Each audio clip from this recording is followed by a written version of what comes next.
Bienvenue à tous. Alors, du coup, on est en petit comité, un peu moins de monde que prévu. C'est pour ça qu'on a attendu aussi un petit peu en plus du souci technique, mais c'est pas grave, on va pouvoir vous faire quelque chose de très personnalisé. On a comme vous pouvez le voir, on a également, la séance est filmée et on a du monde en visio. Enfin, je pense qu'on a du monde en visio. Qui pourra intervenir. Vous pourrez intervenir également tout à l'heure. Donc, je vais vous présenter un petit peu l'organisation de la séance et puis les différents intervenants. Donc, cette séance, cette Instafac est organisée par Cap Avenir. Cap Avenir, avant toute chose, c'est le service d'information, d'orientation, d'insertion et d'entrepreneuriat de l'université. En gros, Cap Avenir est le service qui a pour objectif d'aider d'une part les lycéens à découvrir l'université et d'autre part d'aider les étudiants dans tout leur parcours d'orientation tout au long de leur cursus universitaire. D'orientation, voire dans de rares cas de réorientation. Mais on est là pour vous aider, pour vous accompagner, vous futurs étudiants, dans votre parcours, en lien bien évidemment avec vos professeurs. Donc, cette conférence Instafac sur les parcours scientifiques, pluridisciplinaires, renforcés et internationaux, autour des mathématiques, de la physique, de la biologie, vont faire appel à différents intervenants que je vais vous présenter. Donc, nous allons commencer avec Monsieur Rousseau, qui est professeur de mathématiques, enseignant-chercheur, c'est bien cela. Voilà. Ensuite, Mathieu Dubreuil, qui est maître de conférence en physique, section optique. Je ne dis pas de bêtises. Non, c'est bien ça. Ok. Et puis, Madame Pichavan-Raffini, qui est professeure des universités, enseignante en biologie et en physiologie. Voilà, et puis nous aurons, je pense, tout à l'heure, Madame Bellunes, qui est maître de conférence en mathématiques aussi, qui va, je pense, nous rejoindre un petit peu plus tard. Donc, je suis là pour animer la séance, et en fin de séance, je vous montrerai quelques petits outils que vous pouvez trouver sur le site de Cap Avenir, qui sont destinés à vous aider dans le cadre de votre transition lycée-université. Voilà, donc je vais laisser la parole à Monsieur Rousseau. Et si vous avez des questions, n'hésitez pas, vous n'êtes pas nombreux, c'est vraiment l'occasion d'en profiter. C'est l'autre. Ouais. Donc, bonjour. Je suis responsable du parcours PMRC. Donc, c'est un parcours de la licence de mathématiques ici à l'université. Donc, je vais vous décrire de quoi il s'agit. Donc, qui intervient au niveau enseignement dans ce parcours? Donc, ce sont les enseignants essentiellement du département de mathématiques de l'UBO. Ce sont des enseignants-chercheurs qui font partie d'un laboratoire, le LMBA, donc le laboratoire de mathématiques de Bretagne Atlantique. Donc un laboratoire, c'est ce qui rassemble donc ces enseignants-chercheurs qui, l'intérêt, peut-être la différence, je vais parler à plusieurs moments des différences éventuelles avec les classes préparatoires, c'est qu'ici les enseignants, ils font de la recherche, donc ils ont une vision très dynamique de la matière qu'ils enseignent. Alors, donc les mathématiques, c'est assez vaste. Donc les domaines d'enseignement et de recherche des enseignants-chercheurs recouvrent un peu tout le spectre des mathématiques, donc aussi bien algèbre, analyse, géométrie, probabilité, statistique. Donc l'objectif, c'est à la fin d'une licence de mathématiques, c'est d'avoir les bases solides dans un spectre suffisant de mathématiques pour attaquer des études en plus par la suite ou se spécialiser. Donc, ce qui est aussi important à souligner avec un parcours en mathématiques, c'est que les mathématiques sont en interaction essentiellement avec toutes les sciences, avec beaucoup de disciplines. Donc là, on a énuméré un certain nombre, hein, les sciences de la mer, l'électronique, sciences de la vie et de la terre, physique théorique, même en histoire des sciences, archéologie. On a besoin de maths un peu partout. En ce moment, il y a vraiment une très grosse demande en fait, de gens ayant des parcours mathématiques pour tous les secteurs où il y a besoin de l'analyse de données. Hein, donc tout ce qui est big data. Alors, donc, quel peut être l'objectif ou les métiers qu'on peut envisager après des études de mathématiques? Il y a évidemment une partie évidente qui est celle de l'enseignement. Hein, donc, enseigner les mathématiques primaire, collège, lycée ou enseignement supérieur, enseignant-chercheur à l'université, mais aussi donc tout un tas de métiers vers le secteur privé, même public-privé. Donc l'actuariat, donc ça c'est peut-être pas quelque chose qui est très connu, mais c'est quelque chose qui attire en tout cas et qui permet d'avoir des débouchés. Donc c'est tout ce qui tourne autour des mathématiques financières, donc assurance, banque. Donc ce que je disais, les statistiques, donc data scientists, les gens qui analysent et traitent les données dans divers secteurs, imagerie, traitement du signal, tout ce qui est ingénierie, cryptographie, ça peut être aussi vers des choses plus vers la gestion, l'administration. Alors, il n'y a pas vraiment de problème d'insertion professionnelle après des études de mathématiques. Vous voyez les statistiques, bon, celle-là date de 2017, mais ça n'a pas dû vraiment changer. Donc, à la suite d'un master, vous voyez qu'il y a 93% après 18 mois qui occupent un emploi de cadre intermédiaire. Alors, donc ça, c'était un peu le cadre général. Donc, le PMRC, concrètement, donc c'est un parcours sélectif qui a été créé en septembre 2011. Alors, les capacités d'accueil sont de 20 places. Bon, en général, les promotions sont plutôt, ces dernières années, autour entre 10 et 15 étudiants. Donc, il s'étend sur les 3 années de la licence.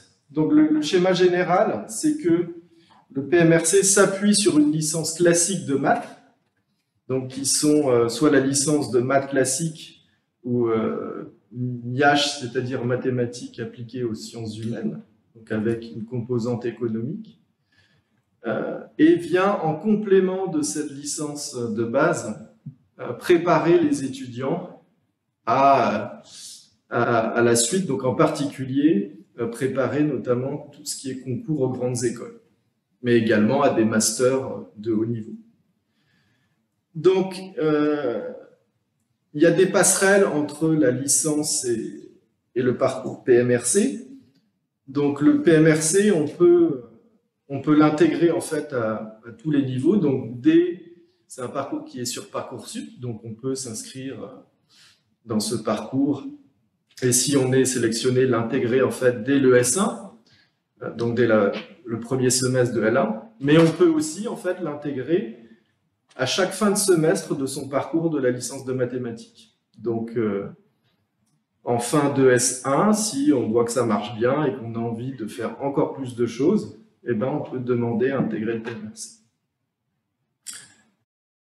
Alors, donc, l'un des objectifs, c'est de préparer les étudiants au concours. Donc, ce qu'il faut savoir, c'est que maintenant, toutes les grandes écoles, en fait, toutes les écoles d'ingénieurs et autres, ont des voies d'accès pour les universitaires, donc pour les étudiants qui viennent de l'université. Donc, c'est des voies d'accès qui sont différentes de celles qui sont pour les étudiants de classe préparatoire. Donc, il y a des possibilités d'intégrer des écoles dès la fin du L2. Donc là, vous voyez un certain nombre d'exemples, comme l'actuariat, INSA, et certaines écoles de commerce. La plupart des écoles, c'est quand même plutôt des admissions en fin de L3. D'accord? Donc, L3, c'est la 3e année licence. C'est ça, exactement. Donc en fait, en fin de L3, vous passez des concours d'accès aux grandes écoles par la voie universitaire. Et on a une chance, donc les écoles se regroupent souvent en fait par banque d'écoles et organisent un même concours pour plusieurs écoles. On a de la chance à l'UBO, on a le concours GEI qui est sur place pour tout l'Ouest en fait. Donc qui regroupe par exemple l'IMT. Alors vous voyez là, maintenant il y a une certaine historique des admissions. Donc vous voyez, nos étudiants, ils intègrent toutes les écoles bien connues, toutes les écoles d'ingénieurs bien connues. Comme ça n'a peut-être pas été tout à fait actualisé. On a même une étudiante, en fait, maintenant c'était il y a 2 ans, qui a intégré l'IX, donc l'école polytechnique. C'était la première étudiante. Ah si, on l'a mis, école polytechnique, ça figure ici. Qui a d'ailleurs été à cheval sur les 2 parcours, avait profité du parcours maths physique et du parcours PMRC. Mais vous voyez, donc il y a des étudiants qui intègrent Centrale, Télécom Paris, l'IMT Atlantique, des écoles de commerce, Einstein, ça. Donc bref, toutes les écoles classiques peuvent être intégrées. Et ça, c'est vraiment un message qu'on martèle et je pense qu'il faut faire passer, c'est que l'université est une très bonne filière pour intégrer les grandes écoles. Et ce qui est important aussi, c'est que ça peut convenir à un public qui, par contre, ne se sentirait pas forcément à l'aise en classe préparatoire. Donc on en voit d'ailleurs en PMRC. Malheureusement, ils arrivent souvent en L3 après avoir eu une expérience un peu difficile en classe préparatoire. Ils arrivent ici en L3 parce qu'ils sont un peu déprimés, ça ne s'est pas très bien passé. Alors que on a beaucoup d'étudiants qui suivent le parcours depuis la L1 et puis qui intègrent ces écoles sans avoir trop souffert. Alors, dans le détail, donc comment ça se passe un semestre de PMRC? Donc c'est quand même du travail, vous voyez. On suit déjà d'une part tous les enseignements de la licence classique. D'accord? Et en plus, on a donc 44 heures d'approfondissement en mathématiques, donc qui sont organisés en 2 cours de 22 heures en plus. Vous voyez, donc ça fait déjà 4 heures par semaine en plus de mathématiques. Alors au S1, c'est un peu allégé, c'est seulement 22 heures, mais dès le S2, ça c'est 44 heures en plus, rien que pour la partie mathématiques. Et j'insiste, ça c'est en plus de tous les cours de maths de la licence classique. Alors, pour intégrer des écoles et même pour tout un tas de débouchés, il faut non seulement être bon en maths, mais il faut aussi avoir de bonnes bases donc ici on a mis langue, donc anglais, communication, français. Donc vous voyez que c'est en plus 44 heures. Donc souvent, ce qui fait la différence dans les concours des grandes écoles, grosso modo, les étudiants arrivent tous avec un bon bagage mathématique. Et après, ce qui peut faire la différence, c'est justement cette capacité à maîtriser donc, les langues, donc l'anglais et la communication. La communication, notamment, souvent, il y a des entretiens, en fait. On doit expliquer à un jury pourquoi on veut intégrer cette école. Et on a la chance ici d'avoir aussi une très bonne préparation dans cette matière. Alors, donc ça c'était le deuxième package, langue. Et ensuite, c'est des choses qui ressemblent un peu à ce qui se fait en classe prépa. Donc il y a un système de colle, ce qu'on appelle les colles. Donc c'est des interrogations en fait hebdomadaires où on prend les étudiants par groupe de 3. Ils sont au tableau et puis on leur donne des exercices à résoudre. Donc c'est un exercice vraiment très formateur, ça entraîne à travailler en direct, et puis c'est vraiment c'est quasiment du travail individualisé pour les étudiants. Donc, ça permet d'avoir un retour très rapide sur les acquis de connaissances. Donc ils ont 8 colles par semestre en maths, et 2 en anglais, 2 en français.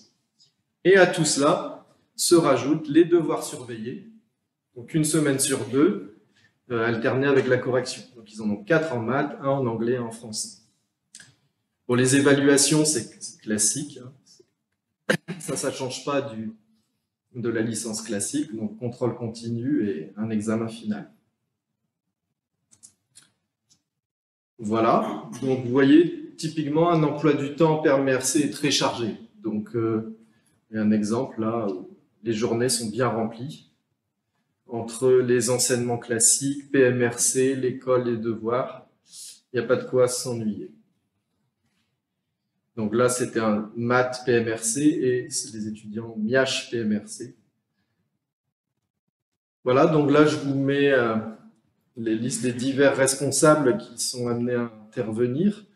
Donc vous avez les responsables des formations classiques, donc de la licence maths et MIACH.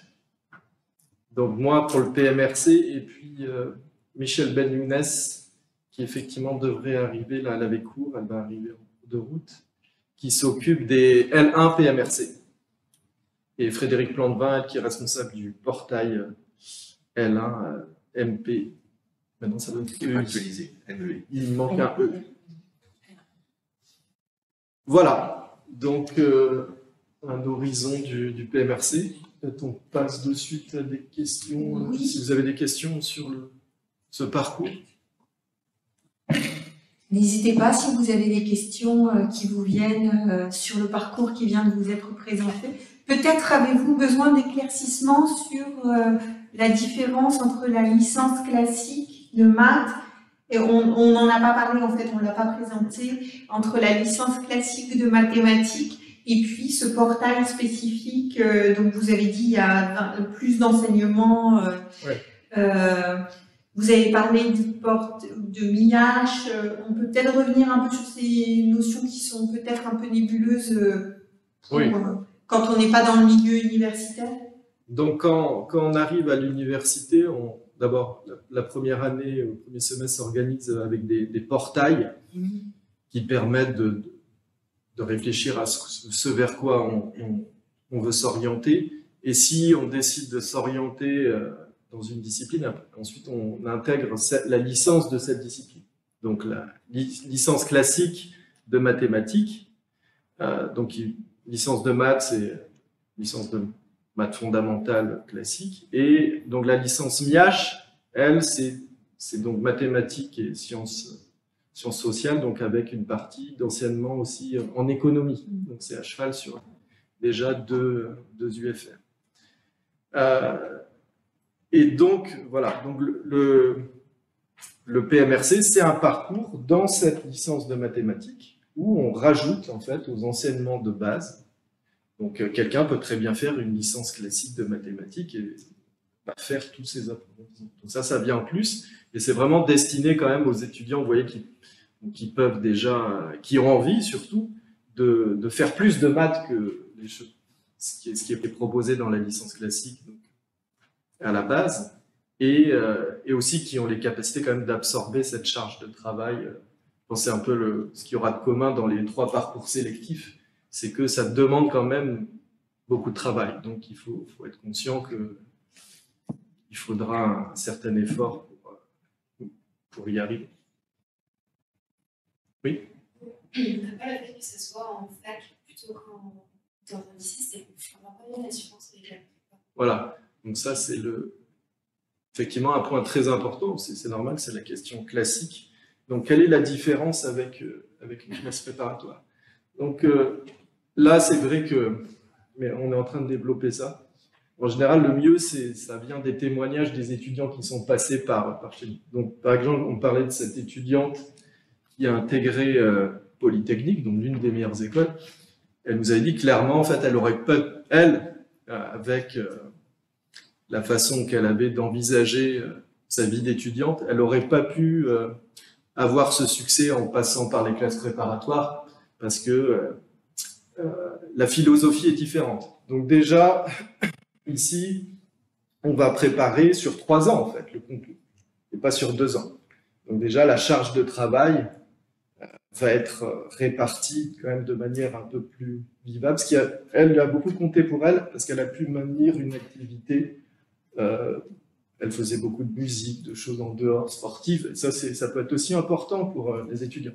On sait bien que ceux qui sont passés par des classes préparatoires, c'est quand même 2 ans où on a un peu la tête sous l'eau. Ça convient tout à fait à un certain public, hein, de travailler énormément pendant 2 ans. Donc là, l'idée, c'est quand même de laisser, même s'il y a beaucoup de travail, on a vu, de laisser quand même respirer les étudiants, parce qu'on a 3 ans.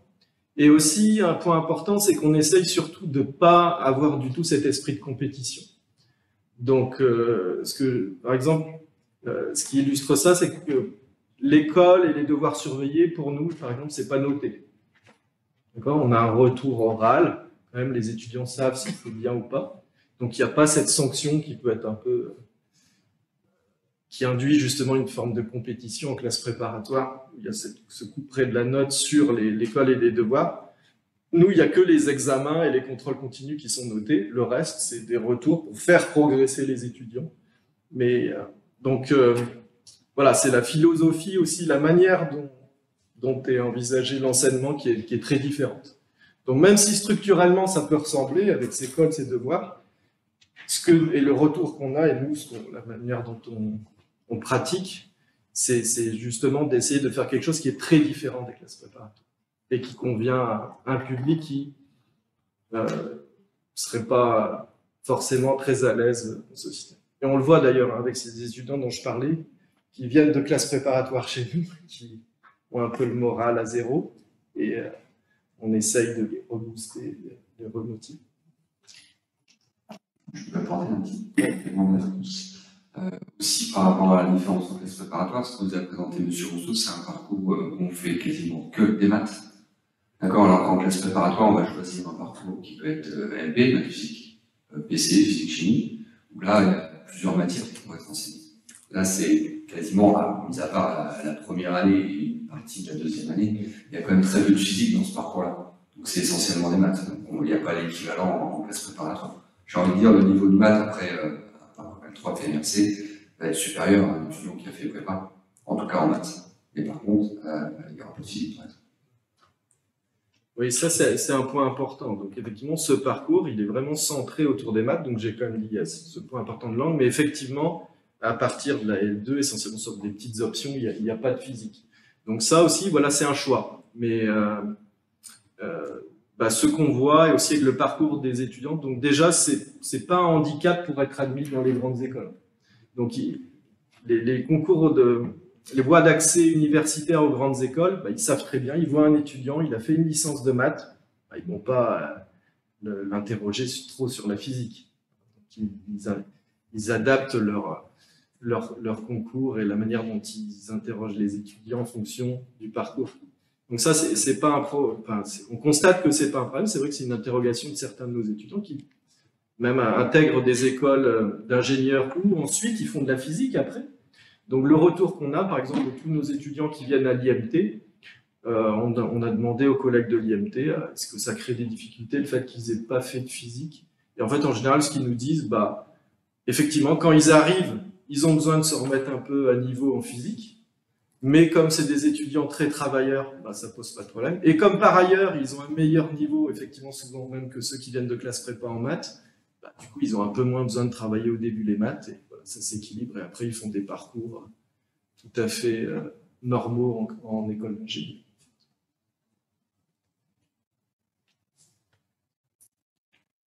Peut-être y a-t-il d'autres questions pour M. Rousseau?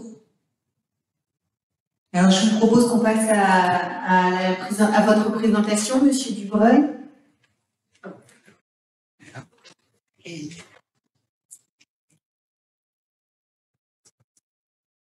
C'est le écran, je peux aller.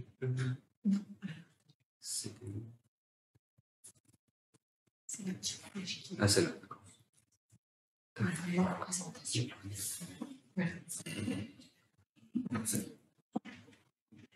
Bonjour à tous. Donc, je vais pour ma part vous présenter le parcours dont je suis responsable qui s'intitule Physique mathématique. Pour le coup, on va étudier de la physique et des maths. J'ai choisi de commencer par vous présenter un petit peu l'architecture de l'offre de formation qu'on a ici à l'UBO dans ces domaines des maths et de la physique. Pour voir un peu le schéma des études supérieures donc sur la licence, donc L1 à L3. Donc là, on a les 3 années de licence avec la division par semestre, ensuite un semestre 1, semestre 2. Et le portail dont parlait M. Rousseau tout à l'heure, hein, qui permet de faire des études en maths et en physique, c'est le portail NPMEI, hein, qui a changé de nom récemment, donc pour mathématiques, informatique, physique ou mathématiques.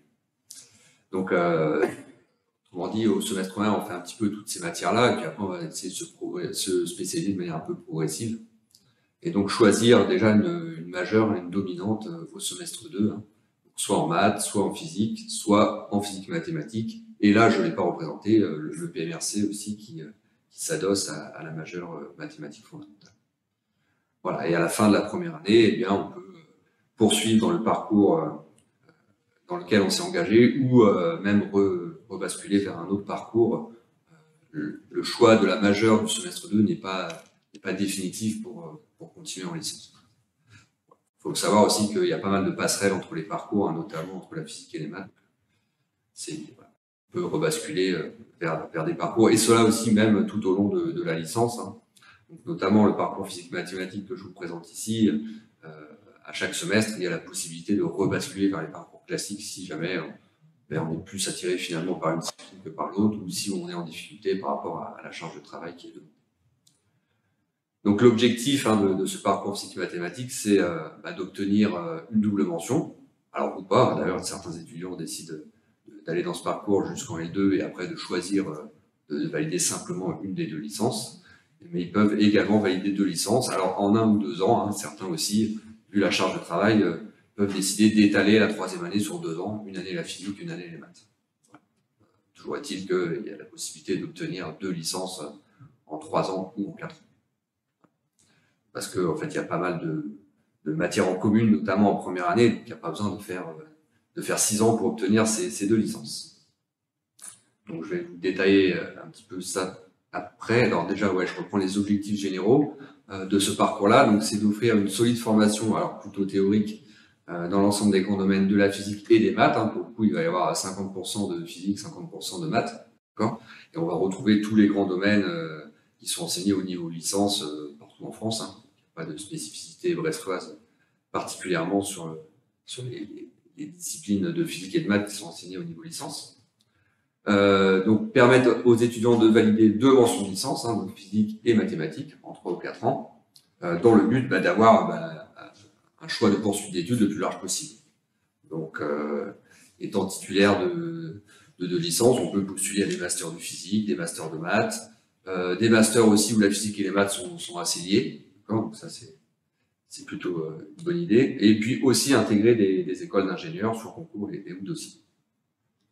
Alors, les conditions d'accès à ce parcours-là, donc ça s'adresse, comme disait M. Rousseau tout à l'heure aussi, à des étudiants très motivés, hein, qui sont motivés pour avoir une charge de travail supérieure quand même au parcours classique, qui sont très intéressés par les 2 disciplines.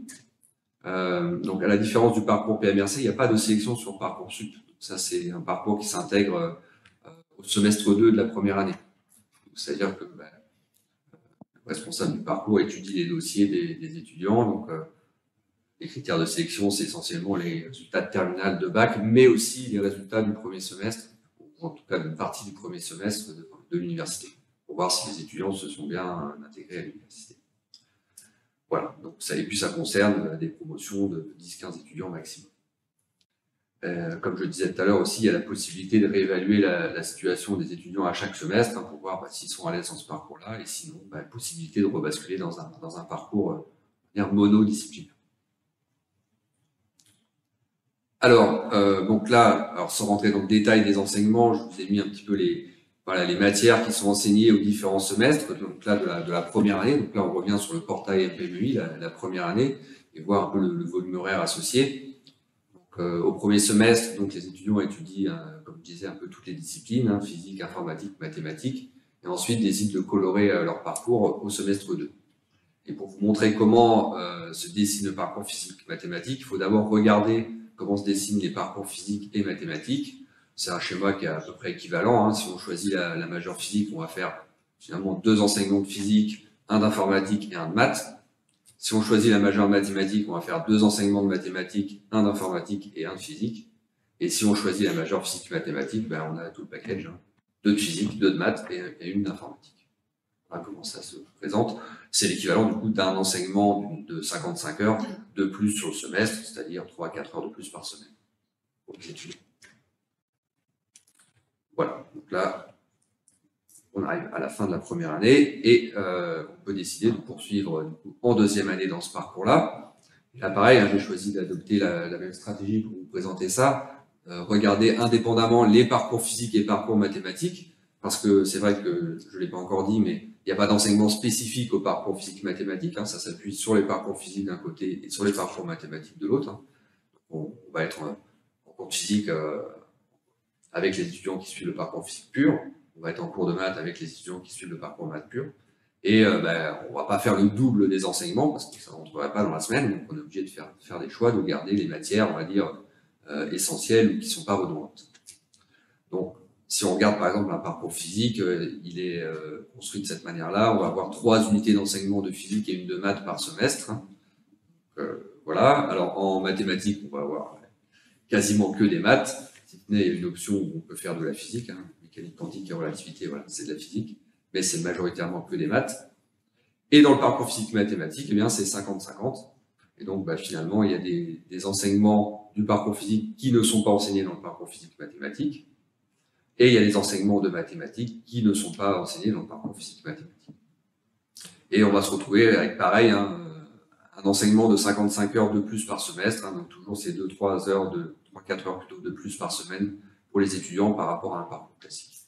Et vous voyez que sur l'ensemble de l'année, on fait moitié d'enseignement de physique et moitié d'enseignement de maths.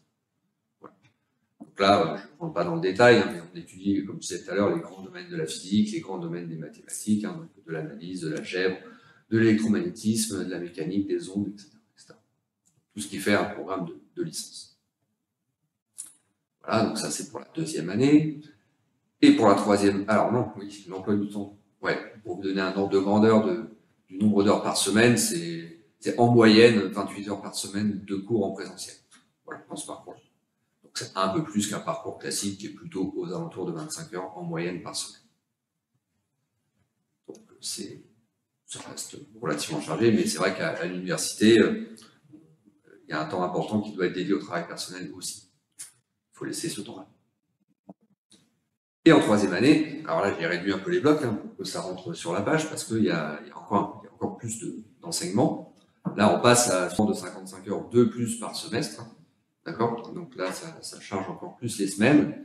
Et là pareil, on va prendre certaines matières de la licence de physique, certaines matières de la licence de maths, hein, et on va les mettre dans un parcours voilà, qui est le parcours physique-mathématique.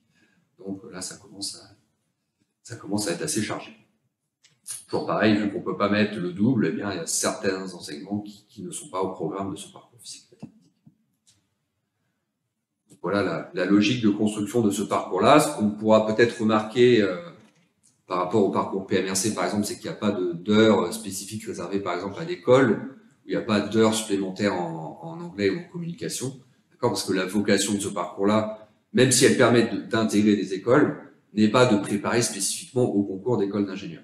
C'est possible de suivre ce parcours-là et d'intégrer des écoles, mais il n'y a pas de préparation spécifique type colle ou heures supplémentaires en anglais et communication. Donc là, c'est vraiment destiné aux étudiants qui sont intéressés par les deux disciplines et qui ont envie de les pousser jusqu'à la fin de la troisième année. Donc là, pareil, donc en troisième année, on est plutôt aux alentours de 32 heures par semaine. Donc l'emploi du temps est un petit peu plus chargé.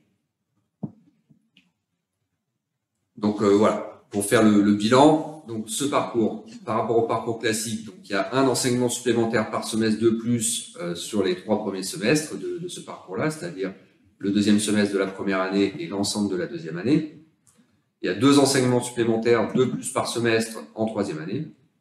Tous les cours sont en commun donc avec les cours de la licence de physique et de mathématiques, hein, donc les emplois du temps sont faits pour pouvoir suivre tous ces cours en présentiel. Il y a une sélection sur le profil des étudiants, donc sur leurs résultats, et donc les promos sont limitées à 10-15 étudiants, je vais vous montrer les chiffres juste après.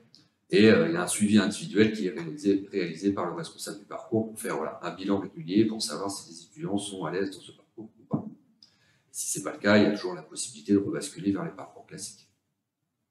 Et comme je disais, la possibilité d'étaler la 3e année sur 2 ans si on ne se sent pas de le faire en 1 an. Alors, quelques chiffres.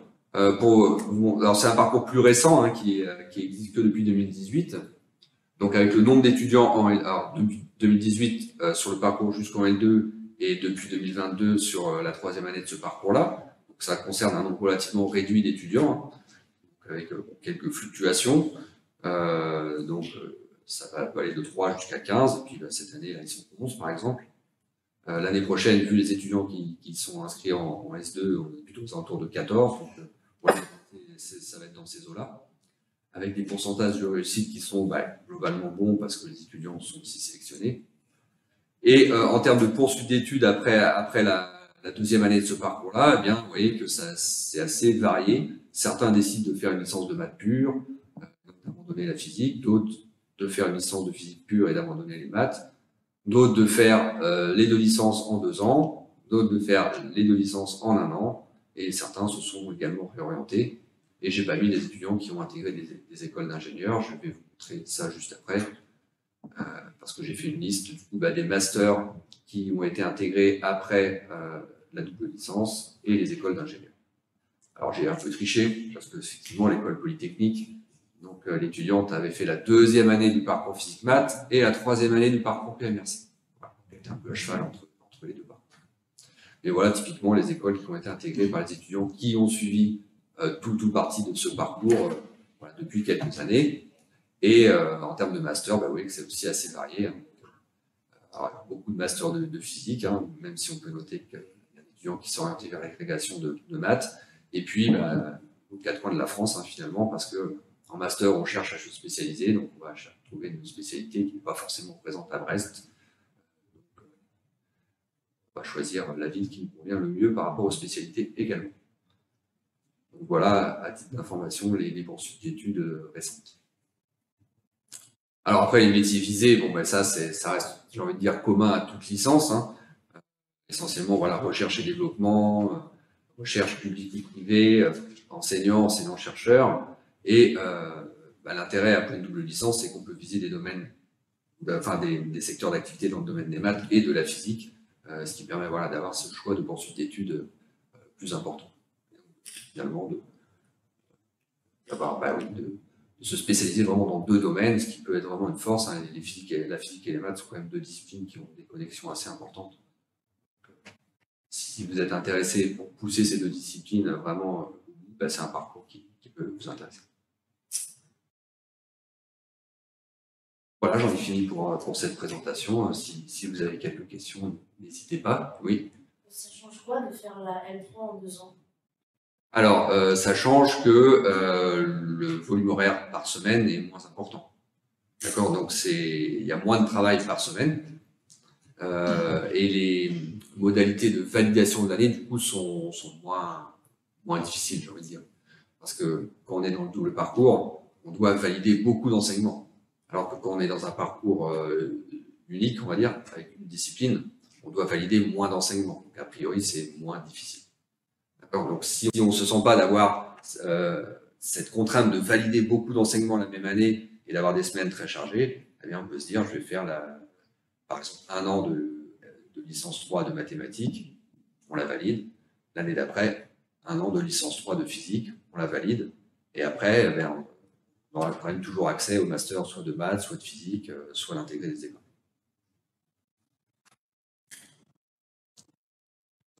Autre question? Oui. Par rapport au portail MPMI et à la médecine, est-ce que je sais que c'est une norme qui est proposée? Comment ça fonctionne? Et pareil pour les classes. Alors, en première année, on a des étudiants en LAS. Alors, à ma connaissance, dans le parcours physique-mathématiques, il n'y en a jamais eu. J'ai envie de dire, c'est pas vraiment adapté.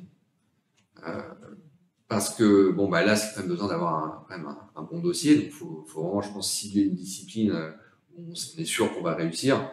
Là, ça me paraît un peu surdimensionné pour être LAS plus double parcours. Donc, naturellement, les étudiants ne vont pas faire ce choix-là. Il y a une norme MPMI. Alors, j'ai pas compris le sens de votre question tout à fait. Il y a 2 moyens d'informatique, mais il n'y a pas CNS. Oui, tout à fait. MPMI, j'ai regardé sur Parcoursup, c'est une mineure qui est proposée le portail MPMI. Oui, alors, je vais être obligé de passer la parole à la directrice des études. Tu peux venir en aide, Bénédicte? Oui, je vais essayer de vous répondre. En fait, j'interviens, je suis directrice des études à l'UFR Sciences, ici de mon casse-côté, et donc je suis assez à l'aise avec la première année et mon portail. Et les passes aussi. Donc, je vais essayer de vous répondre. Si vous êtes en passe, il faut choisir une mineure, donc sur Parcoursup, pour, dans l'éventualité où vous n'avez pas validé vous n'avez pas pris au concours médecine, mais que vous avez validé votre année, vous pouvez intégrer une L2 à la fac de sciences, correspondant à la mineure que vous avez suivie. Donc, si vous choisissez sur Parcoursup la mineure MPMI, vous allez suivre au 2e semestre de votre année passe des enseignements de mathématiques, en l'occurrence. MPMI, c'est 2 modules de maths et un module de physique, pour, entre guillemets, rattraper ce que les L1 ont vu en MPMI, pour pouvoir intégrer, après, le plus souvent, la L2 mathématiques. Uniquement, en fait. C'est pour pouvoir intégrer une L2 mathématiques et avoir un bagage, pas forcément, pas tout à fait équivalent, à ceux qui auront fait une L1 MPMI. Après, vous, intégrer la L2 MPMI maths, suivre et garder une 2e chance de passer le concours de médecine. C'est des enseignements complémentaires que vous devez suivre aux mineurs vous permettent de rattraper et d'arriver en L2 comme les autres qui ont fait une L1. Pas un choix d'une matière en particulier par suivant. Il n'y a pas le parcours. Dans le choix de la mineure? Oui, parce que vous choisissez le parcours, mais à l'intérieur, on ne peut pas choisir juste maths ou juste physique. Alors, si vous choisissez la mineure MPMI, il y a 2 possibilités. En fait, c'est lié aux licences, soit vous avez la licence de maths, soit la licence MIH, maths éco. Donc la seule possibilité, en choisissant la mineure MPMI, c'est de choisir soit maths pure, soit maths éco. Si vous choisissez maths pure, vous aurez obligatoirement à suivre un module de maths, un module maths 1, maths 2, physique. Si vous choisissez maths éco, vous aurez maths 1, maths 2, informatique. Sans me tromper. Et pour aller en physique, du coup. Et si vous voulez faire physique, il faut choisir la mineure PC. D'accord. Si vous voulez poursuivre sur le parcours physique pur, il faut choisir en passe la mineure physique-chimie. Et là aussi, donc, vous choisissez physique-chimie et après on vous demande, avant le début du 2e semestre, si vous voulez faire à l'intérieur de PC physique pure, chimie pure, physique-chimie. Ça sera, c'est pas dès le choix de la mineure. C'est une fois que vous êtes en passe, après on vous demande pour des questions de groupe, d'organisation, si vous préférez, puisque dans ces mineurs, donc en MPMI et en PC, il y a donc 2 ou 3 parcours. Merci, Bénédicte. Si vous avez d'autres questions spéciales. Bien, on vous remercie. Donc, on voit bien la différence entre les 2 parcours qui nous ont été présentés. On va compléter avec Madame Pichavant, à qui je vais céder ma place, pour les parcours en biologie. D'accord.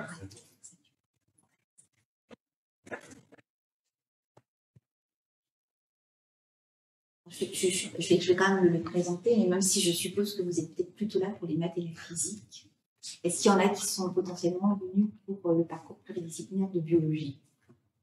Ah, alors c'est parfait. Donc, au sein du département de biologie, on a une licence à mention sciences de la vie. Et dans cette mention, on a un parcours qui s'appelle le parcours BCMP pluridisciplinaire. Donc BCMP, c'est pour biologie cellulaire, moléculaire et physiologie. Et il est pluridisciplinaire parce qu'on va y ajouter d'autres disciplines comme les mathématiques, la physique, la chimie et l'informatique. Parce que la biologie, c'est aussi des mathématiques, c'est aussi de la physique, c'est aussi de la chimie. Et l'informatique vient en support aussi aux disciplines de la biologie.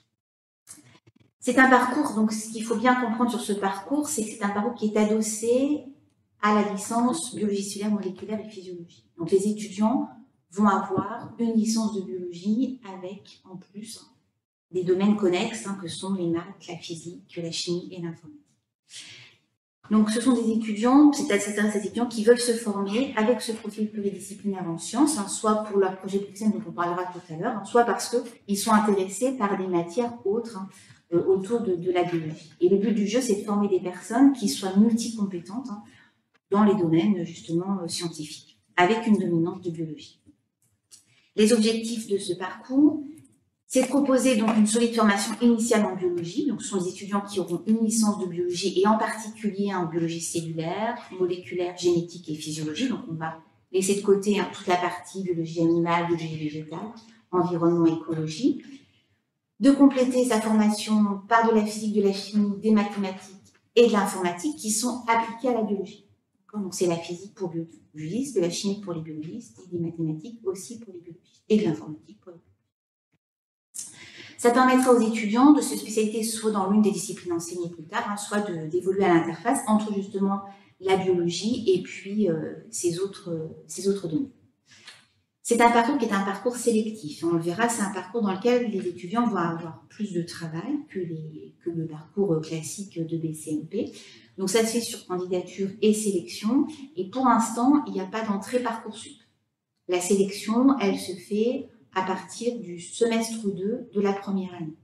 Donc, et elle se fait sur dossier, donc les étudiants vont candidater, pour ceux qui sont intéressés évidemment, vont candidater entre leur S1 et leur S2, et la commission en fait des enseignants, chercheurs et enseignants qui examinent les dossiers vont se baser sur les notes du semestre 1 dans le portail BCPG, et puis également sur les notes au baccalauréat et puis pendant l'année de terminale en particulier.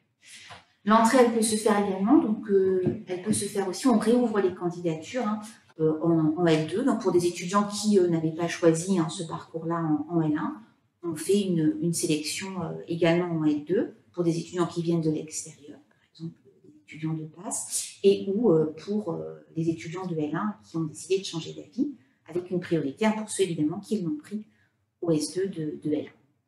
On a des promotions dont le nombre de places est limité à 20. Pour l'instant, on tourne entre 10 et 15 étudiants en fonction des années, mais là aussi, c'est un parcours qui est relativement récent sur l'université.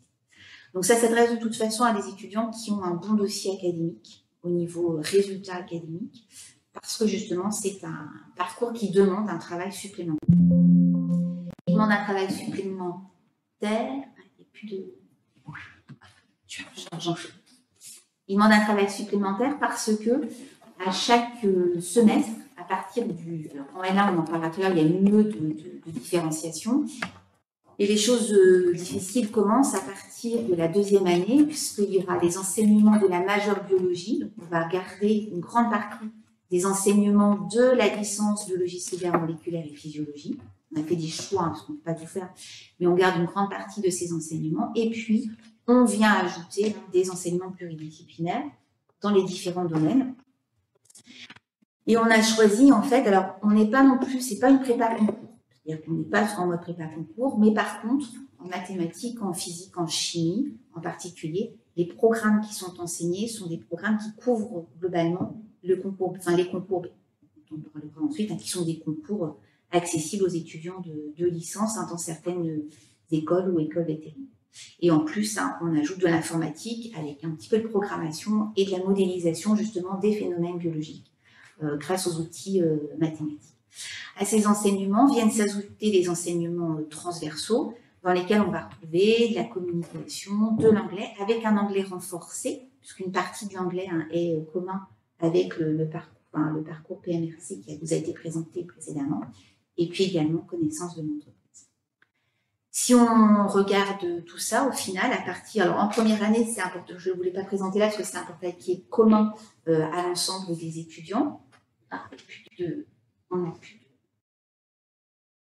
ne voyez plus, en fait. Moi je vois, mais vous ne voyez plus.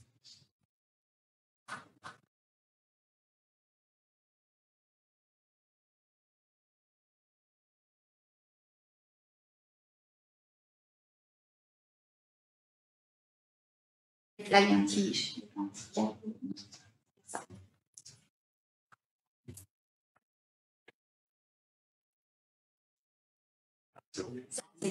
C'était un problème Alors, où est-ce que, à partir de quand vous n'avez plus? À partir de quand? Ok. Donc, en première année, c'est au deuxième semestre, pour les sciences sélectionnées, c'est une petite UE de différenciation, et on commence vraiment à partir du semestre 3. Donc, on va retrouver des disciplines classiques de la biologie dans le parcours moléculaire et physiologie, donc tourner vraiment vers la génétique, la biologie moléculaire, la biologie cellulaire et la physiologie. Et puis, à chaque fois, vous voyez de la chimie, qui s'appellera ici thermodynamique et cinétique, des mathématiques et de l'informatique qui vont venir s'ajouter, ainsi que de la physique, sous la forme ici de biophysique. Et puis tout le temps, le bloc transversal qui vient avec l'anglais, la communication, etc., etc. Et ça, ce sera décliné donc, sur le semestre 3, la même chose sur le semestre 4. On a ciblé aussi en biologie, on est uniquement sur le domaine, on a abandonné complètement le végétal pour ce parcours. On est sur le domaine animal et sur l'homme en particulier. Donc, domaine animal réservé aux mammifères et à l'homme en particulier. Et puis, on décline ça donc, sur le semestre 5 avec à nouveau donc, toutes les disciplines de la biologie qui sont les mêmes que celles qui sont enseignées dans la licence classique. Et puis, on rajoute de la chimie inorganique et bio-inorganique, des maths info, et puis de la physique sous la forme, par exemple, ici, des méthodes d'imagerie en biologie. Et puis toujours le bloc transversal, et idem ici au semestre 6. À la fin, ça fait un emploi du temps qui est relativement conséquent. Je vous ai mis ici un exemple. Ça, c'est l'exemple de l'emploi du temps de la semaine du 11 mars 2024, donc juste après un petit peu après les vacances des étudiants. Donc vous avez ici donc l'emploi du temps des L3 BCMP pluri, donc qui sont avec les autres promotions pour les disciplines comme la biochimie, l'immunologie, etc. Et puis qui ont en plus leur discipline, les maths info, la biophysique, maths info, etc., etc., etc. Donc on est globalement entre 20 et 30 heures par semaine, sachant que nous, on va avoir en plus, puisque la biologie étant évidemment une science expérimentale, donc il y a aussi toute la partie travaux pratiques qui, dans les différentes disciplines, va venir s'ajouter aux cours magistraux et aux travaux dirigés. Et les travaux pratiques, selon la période du semestre, peuvent prendre 10 à 15 heures d'enseignement par semaine, en plus des cours magistraux et des travaux dirigés. Donc là, à nouveau, sur ce parcours, il n'y a pas de colle, il n'y a pas de préparation spécifique concours. On a du contrôle continu, en particulier en mathématiques, par exemple. Il y a un contrôle continu qui est avec des devoirs maison qui sont également à rendre, qui vont aider aussi à préparer l'examen final, parce que le programme de maths est assez compliqué, puisque, enfin, je ne sais pas si c'est compliqué, mais comme c'est le programme des concours B, il s'adresse vraiment à des étudiants qui ont une appétence, en fait, pour les mathématiques. Après le parcours BCMP Pluri, donc nos étudiants, sur la promo 2019-2020, ils étaient 100% répartis en master, même si certains ont été pris dans certaines écoles d'ingénieurs. Et on va retrouver alors globalement les étudiants de ce parcours, ils partent sur des masters qui appartiennent à la mention biologie santé, que l'on va retrouver sur Brest, mais également sur tout le domaine national, et des parcours qui seront à dominante ensuite physiologie, toxicologie ou génétique. La possibilité, alors pour l'instant, personne ne l'a utilisée, mais on espère pouvoir ouvrir vers des masters de chimie, mais pour l'instant, les étudiants n'ont pas demandé ce type de formation. On va retrouver également un certain nombre de concours B qui sont possibles, auxquels les étudiants peuvent s'inscrire. On n'a pas préparé, mais ils ont le programme pour. Donc ces concours B sont des concours qui sont réalisés par certaines écoles, dont les écoles Veto, accessibles à des étudiants qui viennent d'un cursus universitaire avec une licence, et puis des écoles d'ingénieurs. Et on a mis en place pour le parcours, pour l'instant on a un partenariat qu'avec une école, mais on espère pouvoir à terme augmenter ce partenariat. On a un partenariat avec l'IMTA, donc sur Brest, pour le parcours BCMP pluridisciplinaire. Ils ont ouvert en fait l'IMTA ce qu'ils appellent des TAF, je ne sais jamais ce que ça veut dire TAF, une TAF santé en fait dans leur cursus d'école d'ingénieur, et on a en fait dans leur parcours en fait des places, deux ou trois places max qui peuvent être, qui sont pas réservées puisque les étudiants se présentent sur dossier, sur entretien, mais qui sont en fait en lien avec le parcours BCMP+. Et en mathématiques, Les enseignants sont des enseignants de l'IMTA, en fait, qui viennent enseigner une partie des mathématiques dans notre parcours des CMP.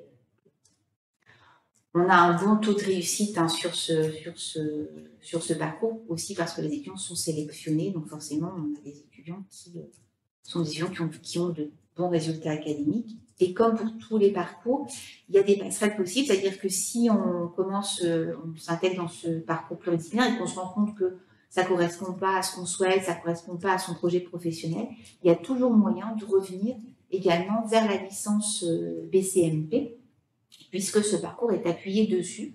Donc on peut, en cours de route, en fait, basculer de l'un vers l'autre, ou de l'autre vers l'un d'ailleurs. On va parfois accepter les étudiants en L3 parce que ils avaient des résultats, une capacité à un projet qui avait évolué aussi, et donc il y a des passerelles qui existent entre les différents. Je ne sais pas si vous avez des questions sur ce parcours.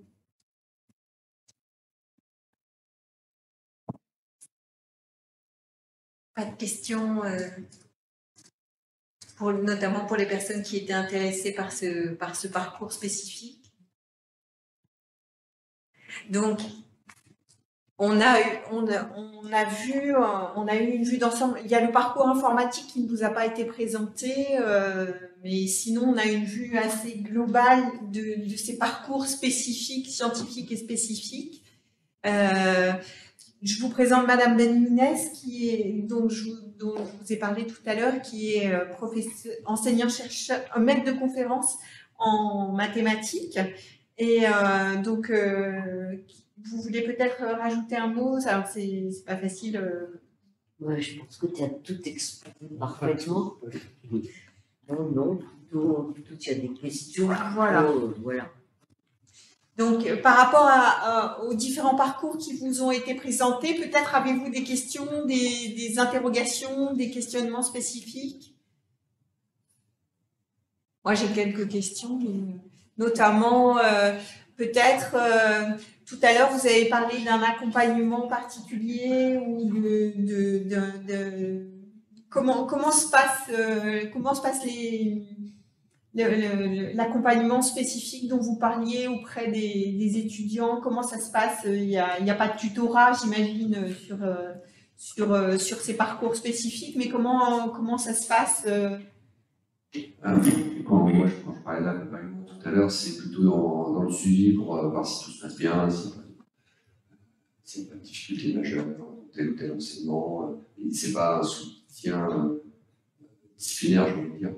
Enfin, les étudiants, quand ils ont des difficultés dans une discipline, ils vont voir directement le professeur concerné. C'est ça. C'est pas le responsable du parcours, forcément, qui va leur faire du soutien sur la discipline. Mais par contre, c'est quand même bien, je pense, pour les étudiants de savoir qu'il y a quelqu'un qui fait attention à savoir si ça se passe bien. Je pense que ça les rassure aussi. C'est peut-être aussi ce qui fait la différence avec les grandes, enfin les CPGE, les grandes écoles. Ça, je ne prononcerai pas pour eux. Mais en tout cas, dans des promotions à faible effectif comme ça, c'est très facile de suivre les étudiants et de leur apporter cet accompagnement, ce soutien, peut-être par rapport à d'autres licences où il y a des centaines d'étudiants, où là c'est peut-être plus compliqué.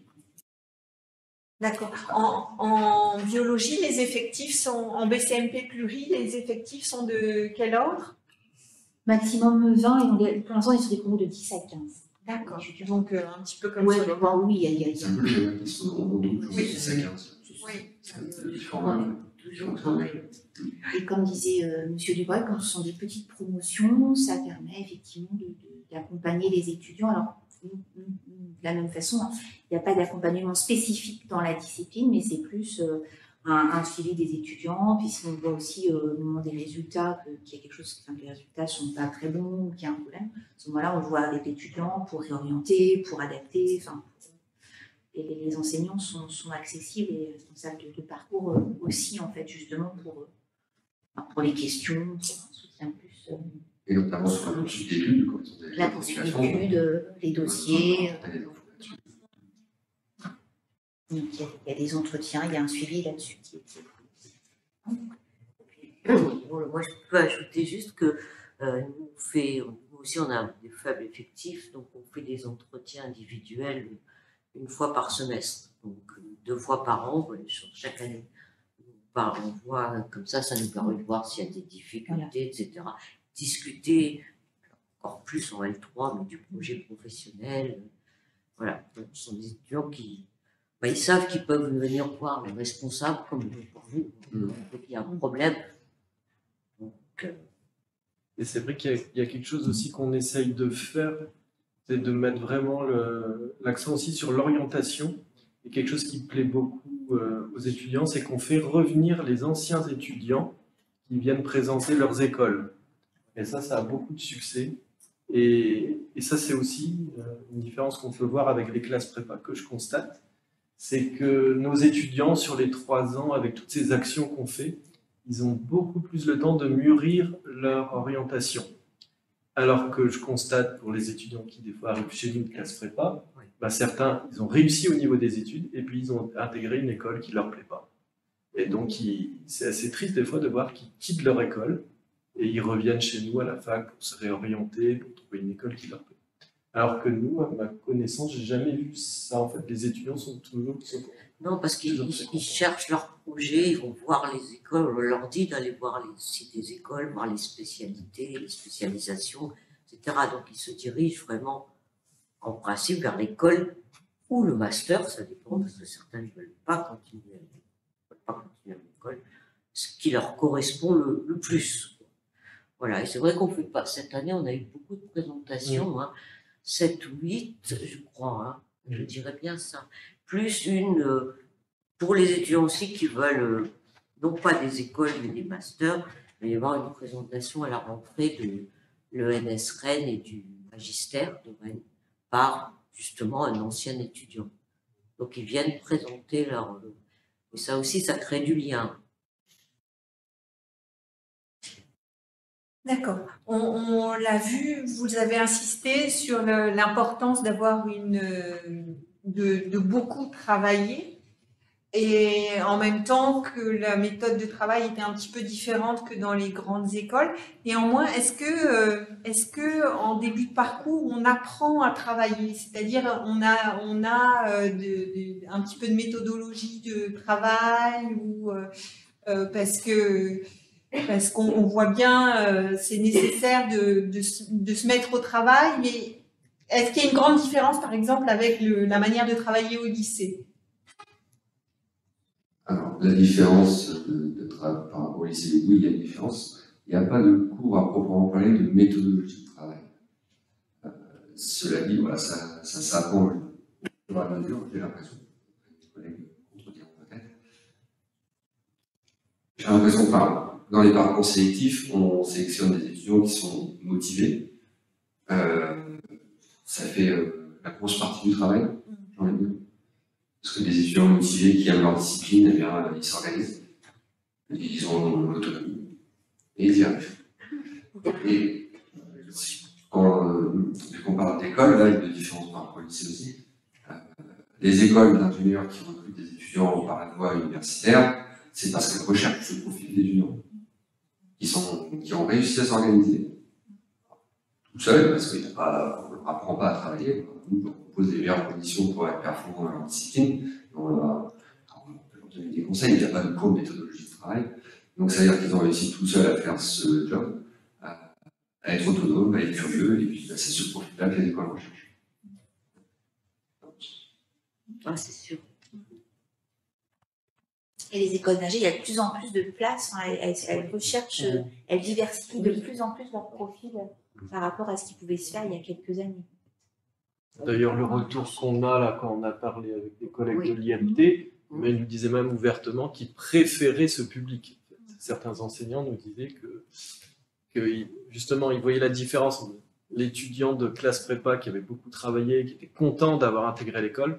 Arrivé dans l'école, il était plus dans une dynamique un peu, bon, ça y est, j'ai atteint mon objectif, repos.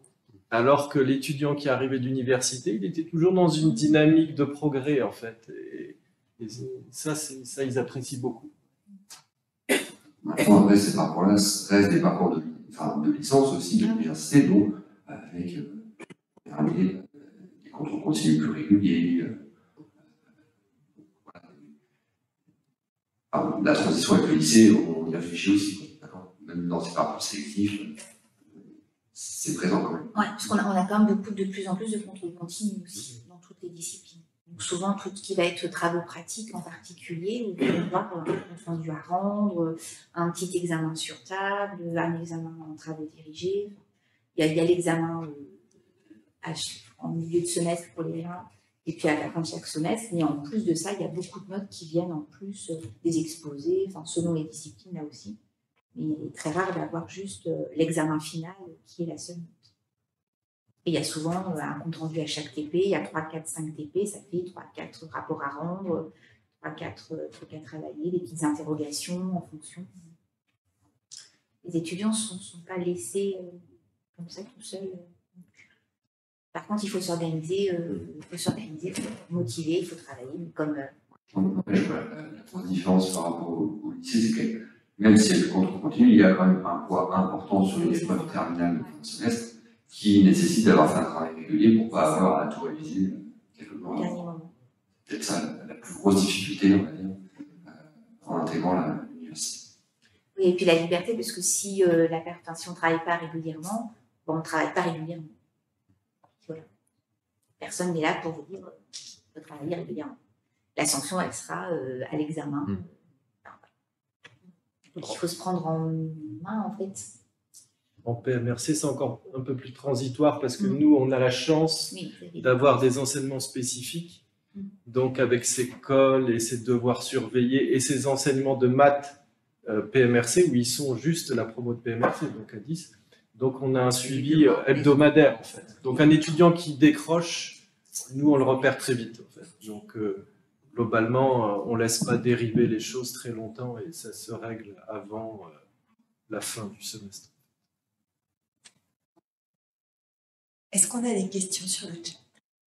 Il y avait une question. Vous êtes les critères de sélection pour PMRC sur c'est essentiellement les notes de mathématiques. Non, la première chose, c'est qu'il faut avoir fait maths expert, parce que sinon, il y a trop de difficultés dès qu'on arrive en PMRC, les enseignements spécifiques, on considère que ça a été vu. Donc ça, c'est maths expert. Et puis après, on va examiner les notes premières, bien sûr, mais surtout terminales en maths expert, etc. Et donc, il faut avoir une bonne moyenne, être solide en maths, bien sûr.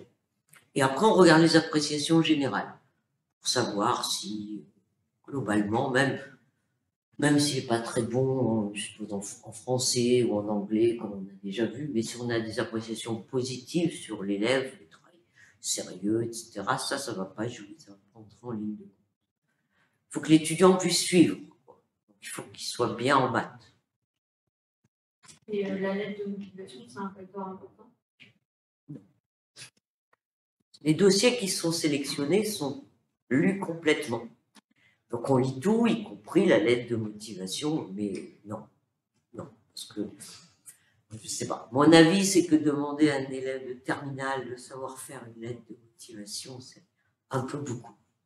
Je ne sais pas si vous n'êtes pas d'accord, mais enfin moi je pense que c'est pas sur ça qu'on doit juger les capacités d'un étudiant, donc non.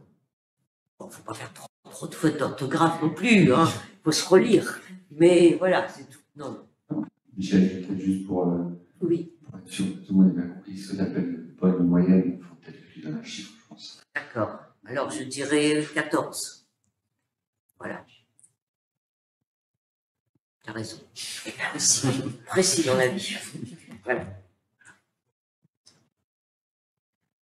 D'autres questions, peut-être?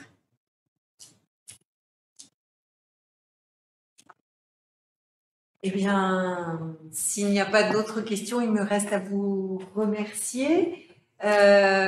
Juste pour compléter, peut-être, si ça vous... Je vais me permettre de reprendre l'ordinateur. Je vais juste vous montrer une petite chose qui peut peut-être vous intéresser. Sur le site, donc je vous l'ai dit, cette conférence est organisée par Cap Avenir, le service d'orientation de l'université.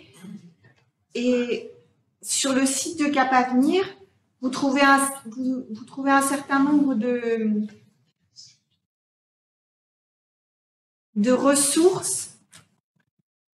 Alors, vous avez une rubrique pour lorsque vous êtes lycéen, futur étudiant. Je ne sais pas s'il y a des élèves de première ici. Oui. Donc, si vous le souhaitez, là c'est un peu tard pour cette année, mais là, pour l'année prochaine, vous pouvez faire ce qu'on appelle des immersions voilà, elles vont avoir lieu là la semaine du 4 mars, des immersions. Donc sur les portails, notamment de biologie ou de maths, MPMEI, comme on le disait tout à l'heure. Et pour s'y inscrire, c'est sur ce site ici. Et elles ont lieu à la Toussaint et pendant les vacances de février. Donc là, pour cette année, pour les vacances de février-ci, on a fait le plein, donc il n'y a plus de place. En revanche, pour les élèves de première, pour l'année prochaine, vous pouvez tout à fait, c'est super intéressant parce que vous passez une journée complète à l'université, vous assistez à des cours magistraux, parfois à des TD, vous rencontrez des étudiants, vous mangez au restaurant universitaire. Donc c'est vraiment une expérience de découverte de l'université extrêmement intéressante et ça peut vous aider pour vous rassurer par rapport à la transition lycée-université notamment, et puis à la découverte du milieu universitaire. Donc ça, ce sont les immersions. Et alors par contre, il faut s'inscrire assez vite. C'est-à-dire que là, par exemple, pour la Toussaint, on va ouvrir les inscriptions vers le 10 septembre, je pense. Et les inscriptions, enfin les places sont prises d'assaut en fait. C'est-à-dire que là, par exemple, pour février, j'ai ouvert les inscriptions au 15 janvier. Le 18 janvier, il n'y avait plus de place. Donc surveillez. Moi, j'envoie l'information dans tous les lycées en disant il va y avoir les inscriptions aux immersions. Mais surveillez aux environs du 10 septembre et aux environs du 15 janvier si vous êtes intéressé par les immersions.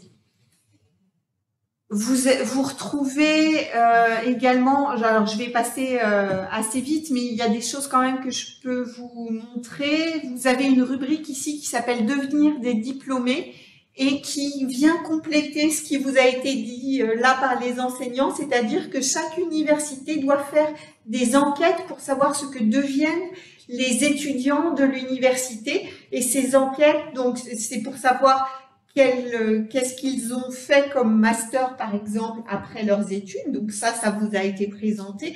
Mais aussi, dans quel type de structure est-ce qu'ils travaillent. Et donc, vous avez des exemples de postes avec des descriptifs de missions. Et donc, vous retrouvez ça dans la rubrique « Devenir des diplômés ». Donc, ça vient compléter, en fait, ce qui vous a été présenté aujourd'hui. Voilà. Et puis, je reviens dans la rubrique lycéen, futur étudiant. Vous avez des témoignages d'étudiants, des vidéos de témoignages d'étudiants qui viennent compléter ce qui vous a été dit là. Et vous pouvez retrouver aussi, si vous avez besoin de revisionner cette conférence, elle sera dans la rubrique Instafac Replay. Vous pourrez la retrouver d'ici une semaine grand maximum, si toutefois vous aviez besoin de la revisionner ou si vous connaissez des gens qui n'ont pas pu être là ce soir, parce qu'il y avait beaucoup d'inscrits et donc je pense qu'il y a des gens qui ont eu des empêchements. Donc si vous en connaissez dans votre entourage qui ont le souhait de revisionner cette conférence, eh bien ça va être disponible sur le site d'ici quelques jours. Voilà. Est-ce que, avec tout ce qu'on vient de vous dire, est-ce que vous avez des questions complémentaires? Eh bien, il me reste à vous remercier d'avoir participé à cette conférence. J'espère qu'elle aura pu vous éclairer dans vos choix d'orientation. Je remercie les enseignants et puis je vous souhaite une bonne continuation.